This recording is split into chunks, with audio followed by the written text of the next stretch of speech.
Hello friends, you are welcome in PVP video classes.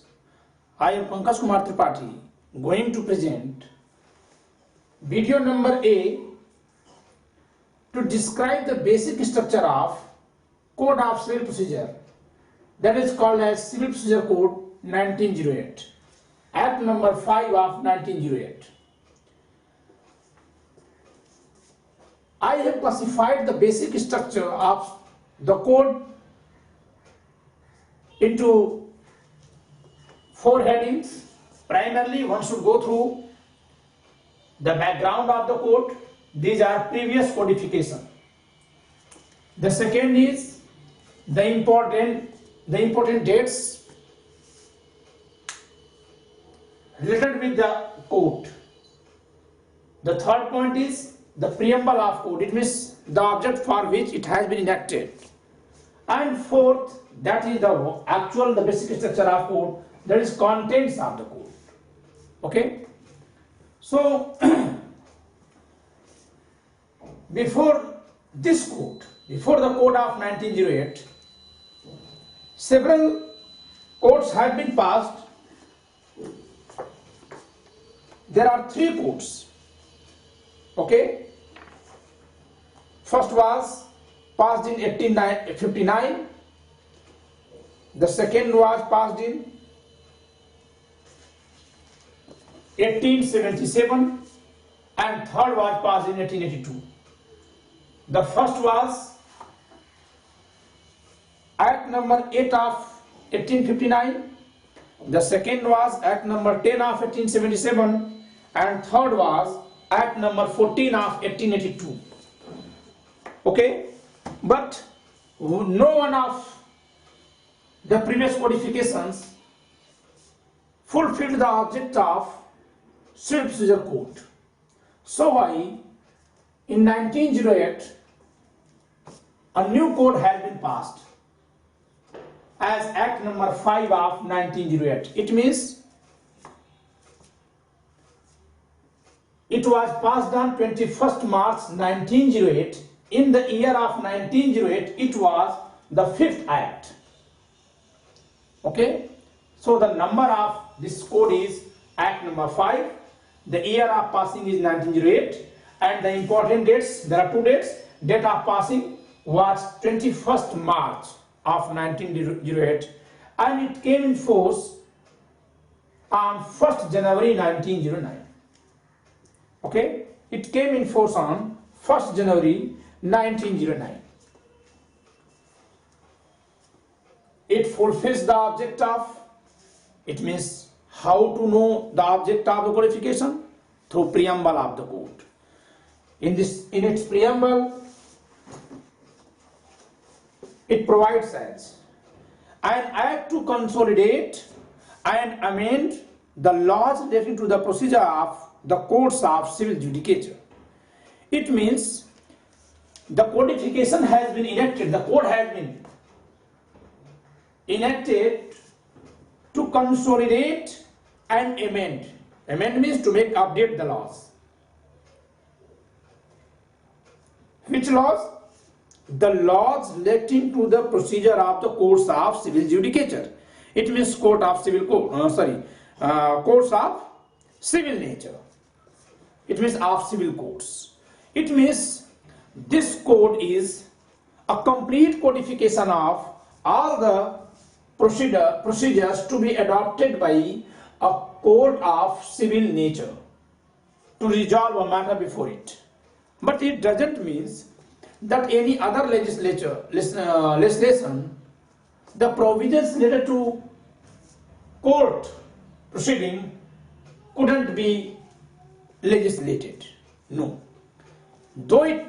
Though all the procedures to be adopted by a court of civil nature have been laid down in this code, but even Parliament is empowered to provide some other formalities, to provide some other procedural laws in other legislatures, in other in other acts. So why in several acts which are being passed time to time, some procedural laws are being provided by Parliament. It means there may be a question asked on preamble that whether the code is a complete codification or not, whether the Civil Procedure Code 1908 is a complete codification or not.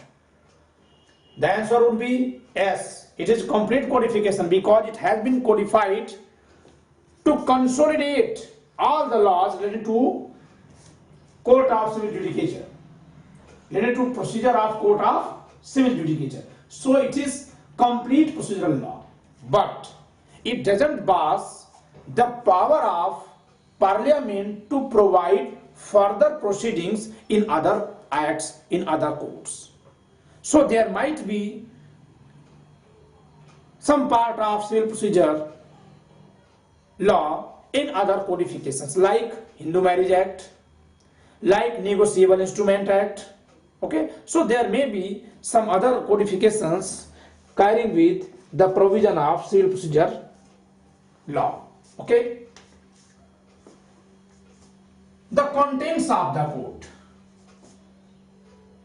The content of the code means, but before going to contents of the code, one point is missing here: the applicability of the code. It has been dealt through section 1 of the code that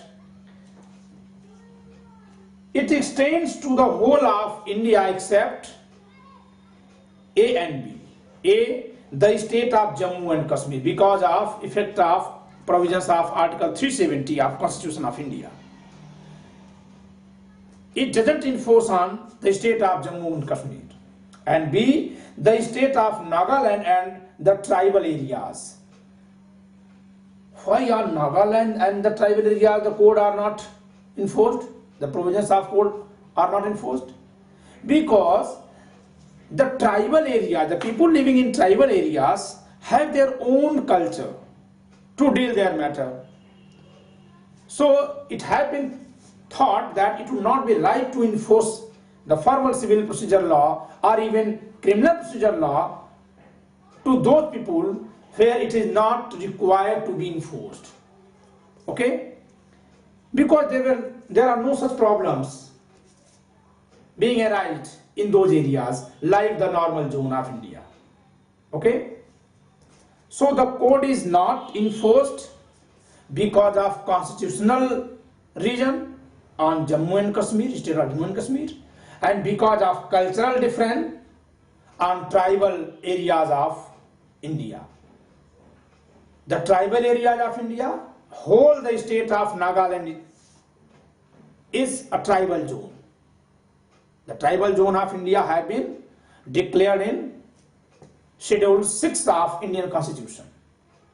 And in other several states like some parts of Meghalaya, some parts of Assam, some parts of Arunachal Pradesh, some parts of Chhattisgarh, some parts of Jharkhand have been declared as tribal areas. In those areas, the whole the code of civil procedure are not enforced. Okay? Now come on the contents of the code.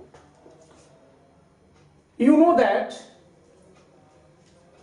civil procedure code appear to be very complex one because of its content. The code has been provided in threefold provisions. First, section-wise provisions, then provisions in order, and then appendix. There are 8 appendix attached with, annexed with the code: A, B, C, D, E, F, G, and H. Okay?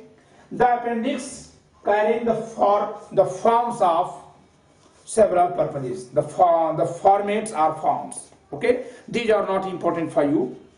Okay? But you should go through these once, at least once. But there are 51 orders, 158 sections. The 158 sections have been divided into 11 parts. Not all the sections, but section 9 to 158. It means from section 1 to section 8 have not been provided under any part. It means part 1 begins from section 9. So section 9 to section 158 have been divided into 11 parts. So we have to know two things. Why the provisions have been divided into sections and orders, appendix or formats, okay. But even after providing the formats, otherwise, why the other provisions have been divided into sections and orders, okay, and how it has been divided, how it has been provided, and what have been contained in the 11 parts of the code. It will be discussed in next video under the heading of how to study the Civil Procedure Code 1908. Okay, so enjoy this lecture. We will meet in next video lecture how to read, how to study the code, the Civil Procedure Code. Okay, bye, thank you.